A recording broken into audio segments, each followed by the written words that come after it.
Welcome to Idaho Fish and Game's Hook and Bulletin podcast, your weekly news roundup of hunting, fishing, trapping, and conservation stories from around the Gem State. Hosted by Fish and Game's Public Information Specialist, Connor J. Lease. And welcome back, everyone, to Idaho Fish and Game's Hook and Bulletin podcast. It's been a pretty busy week for hunting, fishing, trapping, and conservation stories here in Idaho. This week on the Hook and Bulletin, we'll be talking about a grizzly bear attack in Island Park, a reminder about wolf trapping seasons, and Idaho's Hunter Education Instructor of the Year. But first, here's a look at the 2024 upland bird hunting season.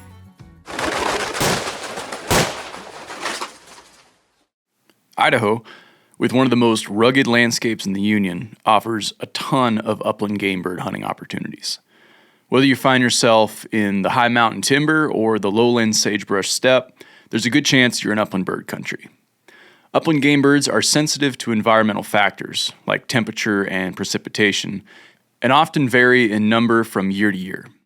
Oftentimes, these can be very localized, so hunters may not see the same impact in other parts of the state. Because of this, it's difficult to provide a forecast across the board. However, Idaho Fish and Game's Upland Game and Migratory Game Bird Coordinator Jeff Knetter says temperature and precipitation during the nesting season were very similar to last year and could be beneficial for upland game bird populations this fall. Here's Jeff with more. Weather during the late spring and early summer were quite similar to the previous 2 years.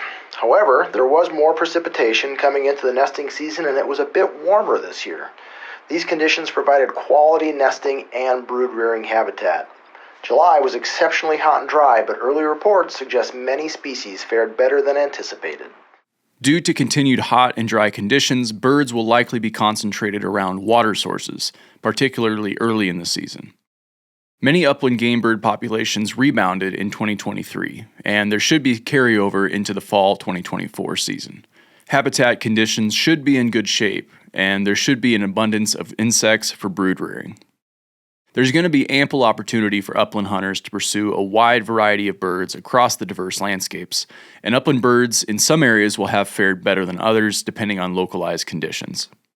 To provide an idea of what's available this hunting season, Fish and Game's wildlife biologists in each region compiled an overview of upland game birds in their necks of the woods, so hunters can get a look at their favorite areas and quarry. If you're curious about this year's upland bird forecast broken down by region, you can pull up each regional forecast via the link below. To find places to hunt upland game, check out the Hunting Access webpage, which includes Fish and Game's wildlife management areas and Access Yes properties.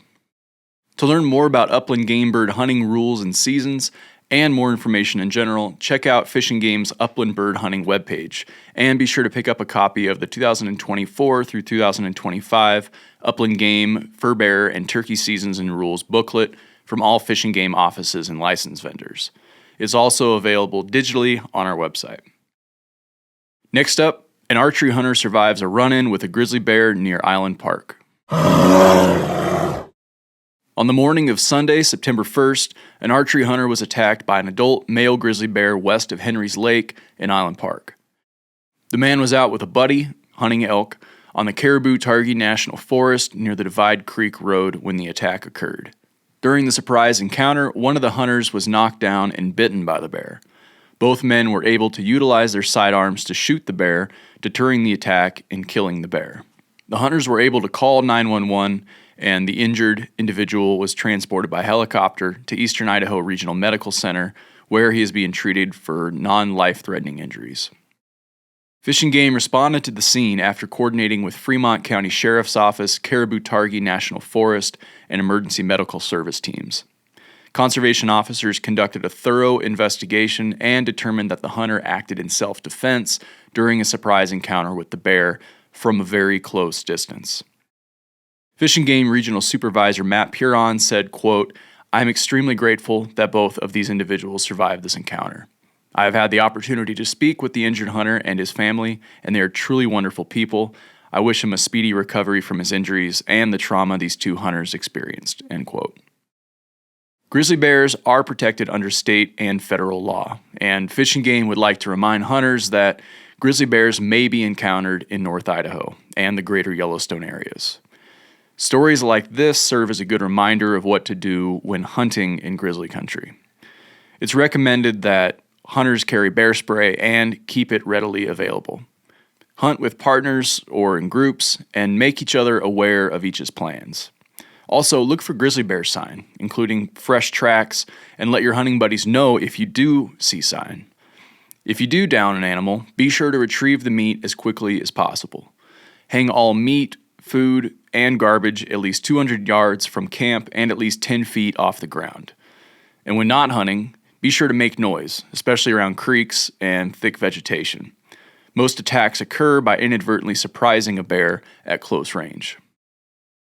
For more on this story and to learn more about grizzlies in the Upper Snake region, check out James Brower's press release on our website. Moving on to wolf trapping.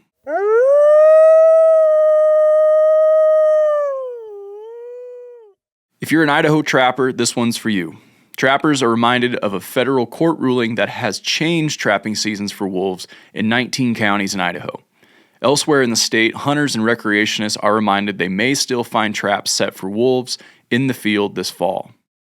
For full wolf trapping seasons and rules, go take a look at the online version of the 2024 Idaho Big Game Seasons and Rules booklet, and please note that the 2024 printed version does not reflect all the changes found in the online version.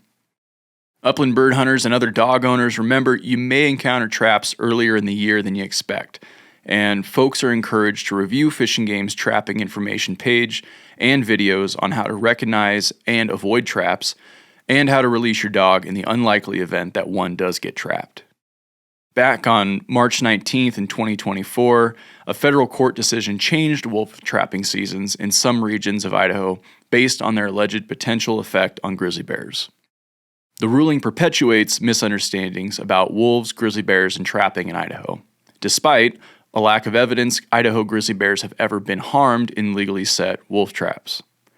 Wolf trapping seasons allow foothold trapping, which are non-lethal traps, designed to allow a trapper to release animals they do not want to keep or cannot legally keep. For more information on wolf trapping and trapping in general, head on over to our website or hit the link in the description. And with that, it's time for the Rapid Fire Bulletin. Fish and Game is honored to announce that Sammy Hendricks from the Upper Snake region has been named as Idaho's Hunter Education Instructor of the Year for 2023. Hendricks was presented with this prestigious award at the July 24th commission meeting, which you can watch on our YouTube channel, and was again honored by his peers at the Hunter Education Instructor Banquet this August in Idaho Falls. Hendricks has been a hunter education instructor since 1980, which means he has been educating and influencing hunters for over 4 decades. Throughout his career as an instructor, Hendricks has taught over 188 classes, certified over 2,800 students, and donated over 2,000 hours of his personal time. Congratulations to you, Sammy. Speaking of hunter ed, those of you interested in hunting this fall but have not taken a hunter education course yet, good news. It's not too late. The online course is designed to be flexible and convenient. By completing an online course, students can get their hunter education certification on their own schedule and be ready to hunt this season. For those who prefer in-person training with an instructor and hands-on learning about firearm safety, we recommend the instructor-led courses. The availability of these courses can be found on our website, link in the description. Recall a couple weeks ago, I talked about Fish and Game's new Hunting and Technology Working Group, also known as the HAT Working Group. The call for submissions has been closed, and Fish and Game is now processing applications, 767 to be exact, for members of the new Hunting and Advanced Technology Working Group. The working group is going to assess public perspectives on what technology is considered quote-unquote fair chase in hunting. The working group will also develop recommendations to the Fish and Game Commission for considerations on what technology might be allowed and what equipment could be restricted or regulated in future hunting seasons. More on that in the future. And lastly, Fish and Game's Twin Lakes boating access site will be closed from September 18th through April 15th in 2025. The site is located in the channel between Upper and Lower Twin Lakes on West Twin Lakes Road in the Panhandle region. The closure is necessary to allow for dredging the channel between Upper and Lower Twin Lakes to provide better water quality and boating access for anglers and recreational users. The dredging project is being conducted by the Twin Lakes Improvement Association. If Twin Lakes is your fishing or recreational place of choice, don't fret too much. The county boat launches located in Upper and Lower Twin Lakes will remain open and accessible by the public. Hit the link below or read TJ Ross's story to learn more about these launches. All right, that's it for this week's stories. It's time for our question of the week.